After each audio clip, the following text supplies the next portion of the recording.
Welcome to ஆத்மா. ரொட்டி சந்திரனின் கூட்டாளிகள் அன்பு, கஜா, மாறன். ஒவ்வொரு ஊருக்கும் ஒரு நாட்டாமை இருப்பார்கள். ஆனால் இந்த ஊருக்கு இவர்கள் நால்வரும் நாட்டாமைகள் தான். உள்ளூர் மாடு உள்ளூரிலே விலை போகாது. அதுபோல்தான் சிட்டிசனின் வாக்குமூலம். அவன் பேச பேச யுவராஜின் முக்கிய சாட்சியங்களை அவனை அறியாமல் அவன் கொட்டிக் கொண்டிருந்தான். ரொட்டியின் எதிரி யார் என்று தெரிவதற்கு முன் அந்த ஊர் குப்பத்தில் உள்ள சில பேரை நாம் சந்திப்போமா? வாருங்கள். சார், செத்தவன் பொழைச்சிருக்கான். ஆனா செத்து போன யாராவது சாட்சி சொல்லியிருக்கானா? சரக்கு ஏறிச்சுனா என் பேச்சே வேற சார். போதை இல்லைன்னு வச்சுக்கணும், செத்த பாம்பு மாதிரி எவன்டா செல்லுக்கு சார்ஜ் ஏற்றுவான்னு தவம் கிடக்கும் சார்.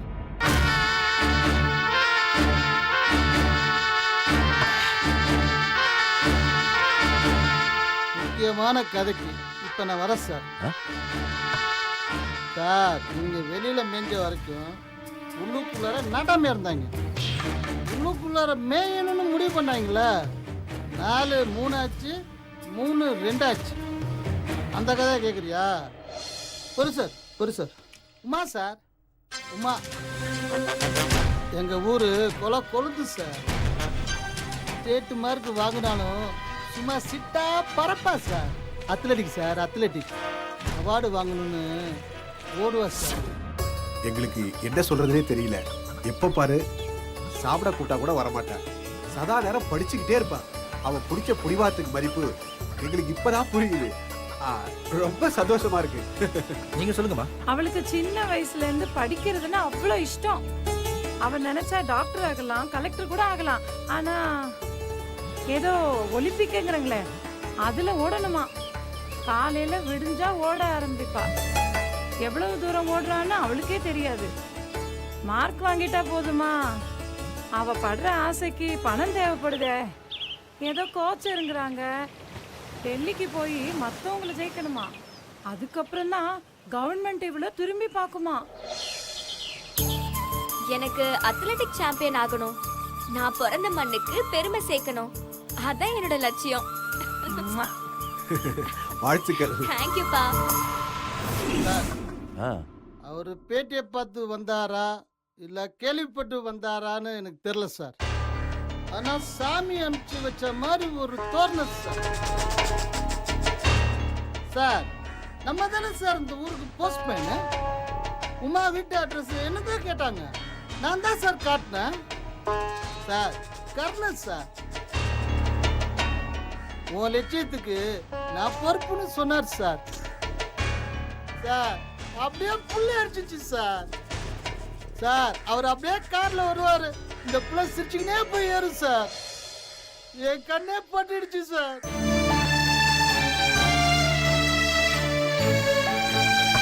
என் கண்ணே பட்டுடுச்சு சார். வேகமா ஊத்துக்கா. அம்மா, கொஞ்சம் சீக்கிரமா கட்டி கொடுங்க. வேகமா வேணும், சீக்கிரம் வேணும். எப்படிமா, கொஞ்சம் பொறுமையா இருங்க. கொஞ்சம் எடுங்க அதை.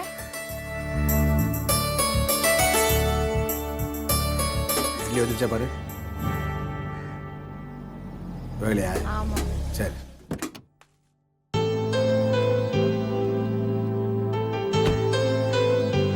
சார், வண்டியை சர்வீஸ் விட்டேன். 2 நாள் ஆகும்னு சொல்கிறாங்க. சரி, கேட்குறேன்னு தப்பாக நினைக்காதீங்க. ஷோரூம் சர்வீஸில் கொஞ்சம் அதிகமாக தாளிக்கிறாங்க. இதை முன்னாடியே என்கிட்ட சொல்லியிருந்தீங்கன்னா இதில் பாதி தான் ஆயிருக்கும். அப்படி இல்லை கஜா. கம்பெனி சர்வீஸுன்றது ஒரு நம்பிக்கை தான். ஸ்பேர் எல்லாமே ஒரிஜினல் தான் போடுவாங்க, கரெக்டான ரேட்டு போடுவாங்க. அது மட்டும் இல்லாமல் கொடுக்குற பில்லை வந்துட்டு நான் கம்பெனியில் கொடுத்துட்டா ஈஸியாக கிளைம் பண்ணிக்கலாம்.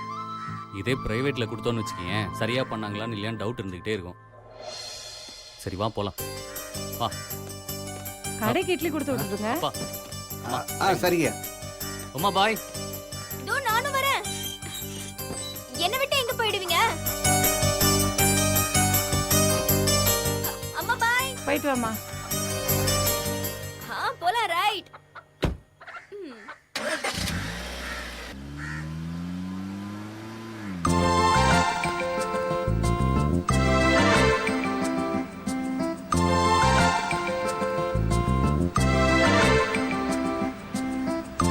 என்ன கஜா, வண்டி அப்படியே பயங்கர பொறுமையாக ஓட்டுற.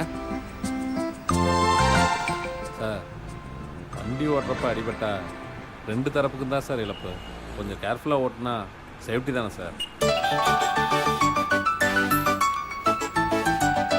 அடுத்தவன் சொத்துன்னு நினைக்காம இதில் நம்ம ஏறி மிதிக்கிறப்போ இது நம்ம சொத்துன்னு நினச்சா பொறுமை தன்னால் வந்துடும் சார்.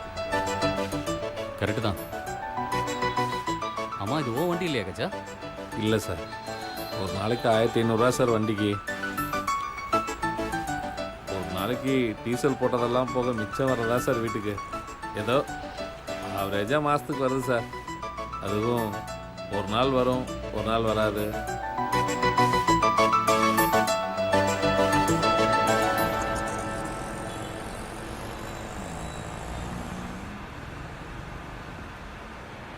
ஆமாம், வண்டி வாங்கினா எவ்வளோ டியூ கட்டணும்? புது கார் தானே சார், அது போகும் சார் 3-4 வருஷம். அதெல்லாம் சரி வராது சார். அசலும் வட்டியும் முட்டிக்கிட்டு நிற்கும் சார். வாடகை கொடுத்தோமா கையை கழுவணுமான்னு போயிட்டே இருக்கணும் சார். கூலிக்கே ஓட்ட போகிறேன்ற, வண்டிக்கு ஓனர் ஆகலான்ற ஆசையெல்லாம் உனக்கு இல்லை இல்லை? சார் நடக்கிறத பேசுங்க சார். கொஞ்ச நாளாக தான் பார்த்துக்கிட்டு இருக்கோம். அதுக்குள்ளே என்ன ஓனர் ஆக்கணும்னு நினைக்கிறீங்க? சந்தோஷம் சார். ஆனால் உங்கள் பேச்சை கேட்டு கடனை உடனே வாங்கி வண்டி வாங்கினேன்னு வைங்க, சவாரி கிடைக்கல, பாதி பணம் கட்டியிருந்தாலும் சேட்டு கொக்கி போட்டு வண்டியை தூக்கிட்டு போயிட்டே இருப்பான் சார். நீ எதுக்கு சேர்த்திட்டு போகிற? 4ல் 1 மடங்கு நீ கட்டு. மாதம் பூரா நீ வண்டி ஓட்டினா ஓனருக்கு நீ 45,000 ரூபா கொடுக்க போகிற. அதே நீ பேங்க்கில் லோன் போட்டால் 20,000 தானே வரப்போகுது. நான் வேணா ஒன்று பண்ணுறேன், ஷூரிட்டி போட்டு பேங்க்கில் உனக்கு இனிஷியல் அமௌண்ட்டு வாங்கி தரேன். மிச்சம் 25,000 நீ 4 மாதத்தில் கட்டி முடி. இப்போ இந்த வாடகை வண்டியை ஓட்டுற மாதிரி சின்சியராக ஓன் வண்டியை ஓட்டு. 3 வருஷத்தில் ஓன் வண்டிக்கு நீயே ஓனர் ஆயிடலாம். என்ன சொல்கிற? சார் சவாரி ஒரு நாள் மாதிரி ஒரு நாள் கிடைக்காது சார். வெளி சவாரி தானே உனக்கு பிரச்சனை.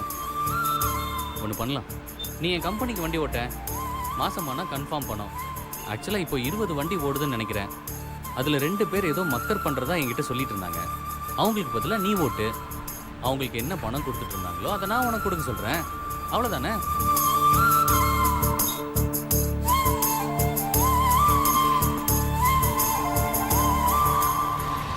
என்னாச்சு கஜா, ஏன் வண்டி நிப்பாட்டிட்ட? சார் இந்த மாதிரி சொல்கிறதுக்கு எனக்கு ஆளே இல்லை சார். நான் உங்களுக்காக உயிரே கொடுப்பேன் சார். நீ வாங்கி கொடுக்கல லோனை ஒழுங்காக கட்டினாலே போதும். உசுரை உன் பொண்டாட்டி பிள்ளைங்களுக்காக வச்சுக்கோ, சரியா? போ.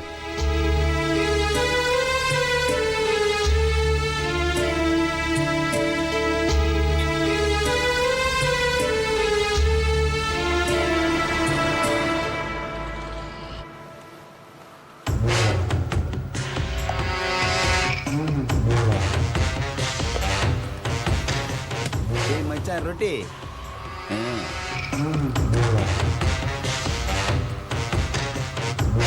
ஏய் மாமே, நல்லா சைனிங் ஆயிட்டு இருக்காண்டா. நல்லா பல பல பல பலன்னு இருக்காண்டா.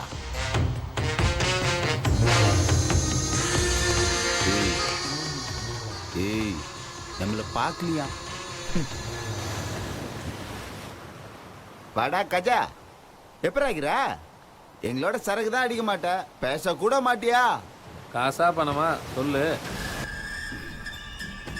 மச்சான் ரொட்டி, அந்த பயலுகிட்ட இவனை மாதிரி நானும் கூட்டி கொடுத்துருந்தேனா எனக்கும் புதுகார் வந்திருக்கும்ல. காசா பணமா செஞ்சிரு.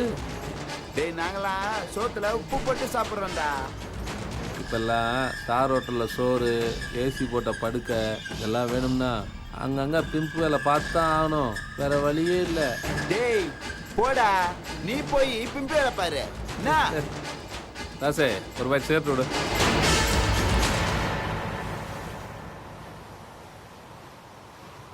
கஜா சில்லற இல்ல கஜா, அப்புறம் வாங்கிக்கிறேன். பழசு எவ்வளவு, அதை கழிச்சுக்க. பழசெல்லாம் கொடுத்துற கஜா. இவங்கெல்லாம் டீ சாப்பிட்டாங்களா? இதையும் சேர்த்து எடுத்துக்கோ, நான் அப்புறமா சில்லற வாங்கிக்கிறேன். என்ன மாறா, நீ துட்டு கொடுக்காத, நான் கொடுத்துட்டேன். அடி அடிச்சன்னா மூஞ்சி மோரெல்லாம் பேந்துரும். ரொம்ப ஏத்தமா இருக்கா? உன் திமிரெல்லாம் வேற எவன்கிட்டயாவது காட்டு. போடா. கேட்டு உன்னை சீன்றாம் பார்த்தியா சோக்கா? அப்படியேண்டா இருக்கிற. அப்போ அன்பை சொல்றியா? உனக்கு டைம் சரியில்லை, கம்முன்னு போயிடு. என்ன உசுப்பு ஏத்துனு வச்சுக்கோ, ஃபர்ஸ்ட் குத்து என்னதுதான். போயிடு போடா. 3 பேரும் காரில் இருக்கீங்கடா. நான் இப்போ என்னடா சொன்னேன்? நான் மாறவே இல்லை, அப்படியே தான் இருக்கிறேன். சரியா?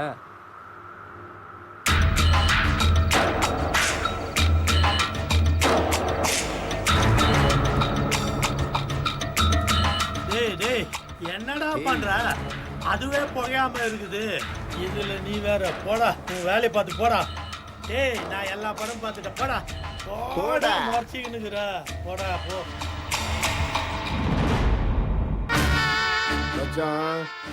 அணைய போற விளக்கு ரொம்ப பிரகாசமா எரிஞ்சிட்டுக்கடா. முதல்ல இவனை அணைக்கிறோம்டா, இல்லனா இவன் மப்ப நம்மகிட்ட காமிச்சிருக்க மாட்டான். ரெட்டி உட்காரு. டேய் உட்காருடா. கஜா குடிக்க மாட்டான்னு சொன்னீங்களா? 3 நாளைக்கு முன்னாடி ஒயின் ஷாப்புக்கு தனியா வந்தான்.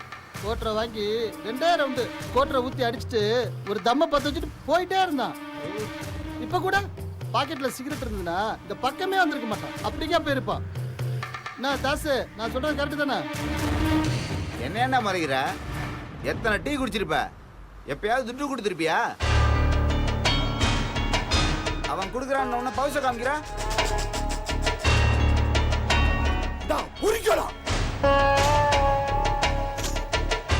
என்னடா தூக்கி போடுற? கையில கொடுக்க வேண்டியதானே?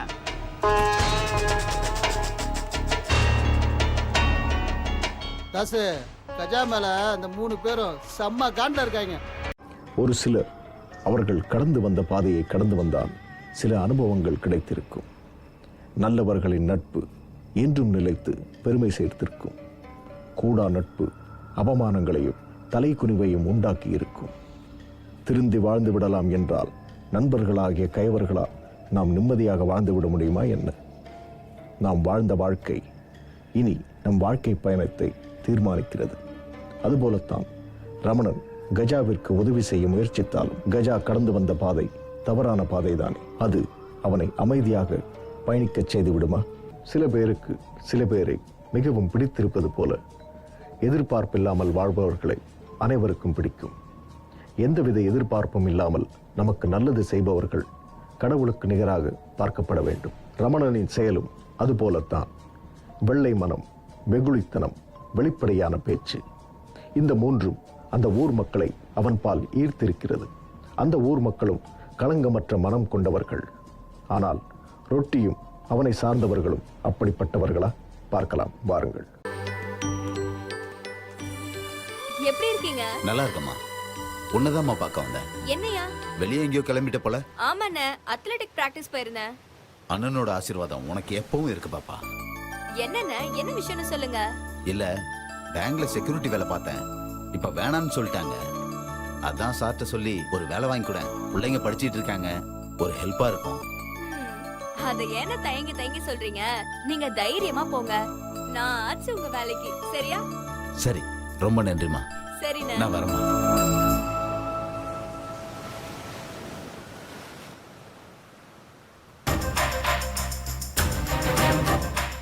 கிளம்பலாமா? சார், நான் ஒன்று சொல்லுவேன்.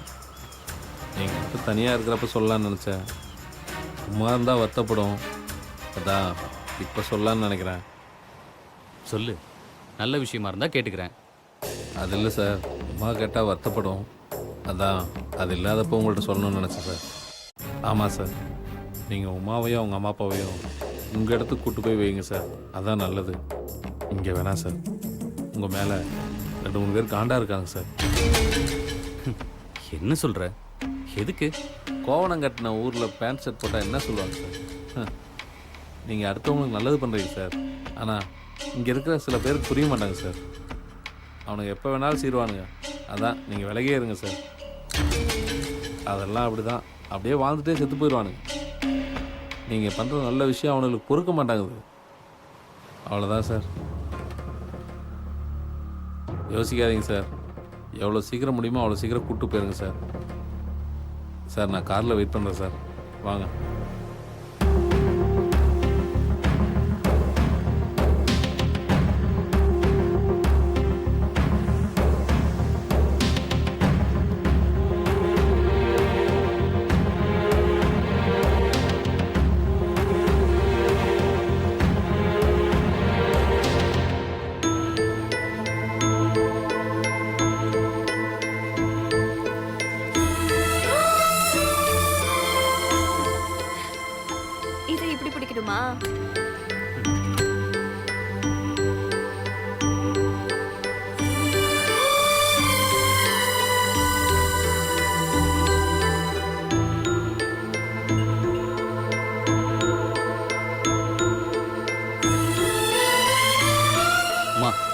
ம் உங்கள் அப்பா அம்மாவுக்கு என்னோட ஆஃபீஸில் ஒரு வேலை வாங்கி கொடுத்துருவா. என்ன திடீர்னு ஞானோதயம்? இட்லி நல்லா தானே வந்துட்டு இருக்கு. அது வெந்துகிட்டு இருக்கட்டும். ஒரு சின்ன சேஞ்சுக்காக அவங்க 2 பேரும் அங்கே வரட்டுமே. அப்பா அங்கே வந்துட்டு ஆஃபீஸ் அசிஸ்டண்ட்டாக ஒர்க் பண்ணிட்டோம். அம்மா அங்கே இருக்கிற எல்லாத்துக்கும் டீ போட்டு கொடுக்கட்டும். காலையிலையும் சாயங்காலம் மட்டும்தான் அங்கே வேலை இருக்கும். ஓகேவா? நல்ல சம்பளம் வாங்கி தரேன். உனக்கு ஓகேவா? சரி, ஆனா தினமும் இங்க இருந்து போயிட்டு வர முடியுமா? அதுக்கு தான் நான் இன்னொரு ஐடியா வச்சுருக்கேன். அது என்ன ஐடியா? சிறப்பாக சொல்கிறேன், கேட்டுக்க. ரொட்டியின் கெட்ட எண்ணங்களால் வஞ்சிக்கப்படும் கஜாவின் எச்சரிக்கையால் ரமணன் யோசிக்கிறான். உமாவின் குடும்பத்தை தன்னோடு இணைத்துக் கொள்ள முடிவு செய்கிறான். இருப்பவனுக்கு வாங்குவதில் சிரமம் இருக்காது. பணம் இருப்பவன் பொருள் வாங்குவதில் எந்த சிரமமும் இருக்காது. தன்னலமற்ற நல்ல குணம் கொண்டவன் சக மனிதர்களை வாங்குவதில் என்றுமே சிரமம் இருந்ததில்லை. ரமணனால் உமாவின் இடமாற்ற முயற்சி வெற்றி அடைந்து விடுமா? அல்லது அவள் வளர்ந்த குப்பத்திலேயே அவள் வாழ முடிவெடுப்பாளா?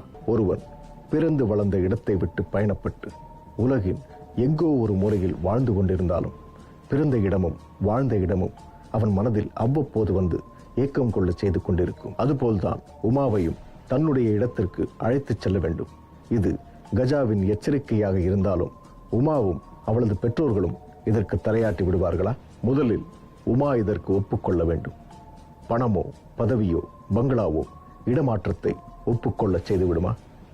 ஒரு பெண் பிறந்த வீட்டிலிருந்து புகுந்த வீட்டிற்கு போய்த்தானாக வேண்டும். அப்படித்தான் உமா இதை எடுத்துக்கொள்வாளா? வாருங்கள் பார்க்கலாம். நான் என்னோட பங்களால தனியாக தானே இருக்கேன். ஆமா, நீங்கள் உங்கள் வீட்டில் தனியாக தானே இருக்கீங்க. வீட்டோட தனியா தான் இருக்கும். நம்ம 2 ஃபேமிலியும் என்னோட வீட்டில் சேர்ந்துருந்தா ஆ, உனக்கும் காலேஜ் பக்கமாயிடும், அவங்களுக்கும் ஆஃபீஸ் போயிட்டு வர்றது ஈஸி ஆகிடும். என்ன சொல்கிற? ஆ, சிறப்பு, மிகச் சிறப்பு. ஆனா ரொம்ப நாளைக்கு முன்னாடியே நான் இந்த ஆப்ஷனை எதிர்பார்த்தேன். இப்பதான் சொல்றீங்க. ஏய், அப்போ ஏற்கனவே பேக்லாம் பண்ணி வச்சாச்சா? வச்சாச்சு வச்சாச்சு. வச்சாச்சு வச்சாச்சு.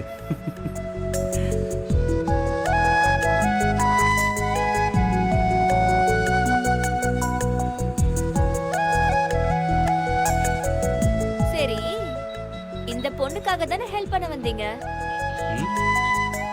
ஆமாம்மா, உங்களை பார்த்து சொக்கி போய் தான் நாங்கள் ஹெல்ப் பண்ண வந்தோம். மாமா தெரியும் தெரியும், நாங்க முன்னாடியே எதிர்பார்த்தோம்.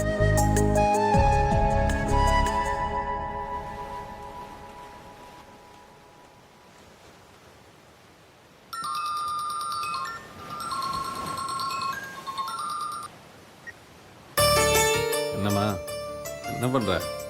பிஸியா இருக்கீங்களா? வெயிட்டிங். ஃப்ரீயாக தான் இருக்கேன், சொல்லு. உங்க பொண்ணு ஓவரா உதைக்கிறா. என்ன சிரிப்பு? உமா மாதிரி அத்லட்டிக்கெல்லாம் இப்போவே ப்ராக்டிஸ் பண்ணுற போல இருக்கு. உமாவை தவிர வேற எதுவுமே தெரியாதா உங்களுக்கு? ஏய், காரை உன் பேரில் தானே வாங்கினேன். நினச்சி பாரு, உமா சொல்லாமல் இந்த உதவி கிடைக்குமா? அன்னைக்கு 10,000 ரூபா வேணும், எஃப்சி போடணும்னு உங்கள் அம்மாட்ட கேட்டப்போ பணத்தை அவுத்தாங்களா? அவங்க வாயைத்தானே அவுத்தாங்க. கொட்டின வார்த்தையெல்லாம் மொத்தமாக சேர்த்து வச்சிருக்கண்டி. ஏன் உங்க வீட்ல மட்டும் கொடுத்துட்டாங்களா? ஏய், அவங்களால முடியாது, அதான் நான் கேட்கல. ஏன்னா அவங்க கொடுக்குற நிலையில இல்லை, அதான் உனக்கு தெரியுமே. அவங்கள இருக்காட்டி உனக்கு பொழுது போவாத. உங்க வீட்ல இருக்கவங்கள பத்தி கேட்க கூடாது, அப்படிதானே? கோவம் பொத்துக்கிட்டு வருது. ஆனா நீ மட்டும் எங்க அம்மாவை பத்தி பேசலாம். செல்லம், நம்ம சண்டை போட்டா உள்ள இருக்கிற பிள்ளைக்கும் கேட்குமா, அதுவும் அதோட புருஷன்கிட்ட போய் சண்டை போடுமா. உன் புள்ளைக்கு நீ எப்ப கல்யாணம் பண்ண? யார், உன்னையவா? இல்ல, உன் புள்ளைக்கு. இன்னும் பிறக்கவே இல்லையே. கல்யாணத்துக்கு அப்புறம் புருஷன் கூட சண்டை போடுன்னு சொல்ற, எப்ப பார்த்த? அதான் என் செல்லத்தை பக்கத்துல இருந்து பார்த்துக்க முடியலையே. கொஞ்சம் பேசலான்னு பார்த்தா 5 நிமிஷத்துல சண்டை வலிச்சார. அதான் பிள்ளைய சாட்சி கூப்பிட்டா நீ சண்டை போட மாட்டல்ல. ஓ, அப்படி ஒரு வழி இருக்கா? சரி சரி, அப்புறம் என்ன விசேஷம்? என்ன விசேஷம்? ஒரே விஷயம்தான். அந்த ரொட்டியும் மாறணும் அன்பு பயலும் உமாவையும் ரமணன் சாரையும் ரொம்ப உரசுறாங்க. ஏதாவது வம்பாயிர போகுதுன்னு சார் இருக்கிற இடத்துக்கே உமாவை கூட்டு போக சொன்னேன். நான் கொடுத்த ஐடியா ஒர்க் அவுட் ஆயிடுச்சு. அது சரி, நீ நான் திரும்ப வர வரைக்கும் அவங்க இருக்கிற இடத்துக்கு போகாத. வேலையை முடிச்சிட்டியா என் வீட்டுக்கு வந்துரு. போக வர 40 கிலோமீட்ரு, 4 லிட்டர் டீசல் போடணும். மாதத்துக்கு 120 லிட்ரு, மாதத்துக்கு 10,000 ரூபா செலவாகும். அந்த பணத்தை எல்லாம் சேர்த்து வச்சா உன் பெர்சனல் செலவுக்கு யூஸ் ஆகும்ல. நான் என்ன தினமும் வர சொல்றேன்? வாரத்துக்கு ஒரு தடவை வந்துட்டு போங்க. இதுக்கெல்லாம் கணக்கு போடுறேன். என்ன பார்க்கணும்னு உனக்கு நினைப்பே இல்லல. உனக்கு என் மேல பாசமே இல்ல. நான் போனை கட் பண்றேன். போ. ஏய் ஏய் ஏய், இவ ஒரு லூசு.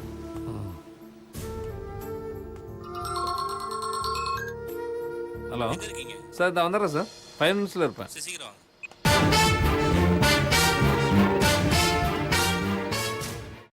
இந்த காலத்தில் ஒருவருக்கு உதவி என்றால் ஓடி வந்து நீட்டும் கரங்கள்தான் எத்தனை. ஆனால் கஜாவின் எதிர்காலத்திற்காக கேட்காமலேயே உதவிய ரமணன் எந்த நிலையில் இருக்கிறான்? கஜாவின் கனவை சில நாட்களிலேயே ரமணன் நினைவாக்கினான். இனி ரமணனின் புராணம் பாடாமல் கஜா வேறு யாருடைய புராணத்தை பாடப்போகிறான்? அவனது மனைவிக்கும் கோபம் வருகிறது உமாவின் புராணம் கேட்டு.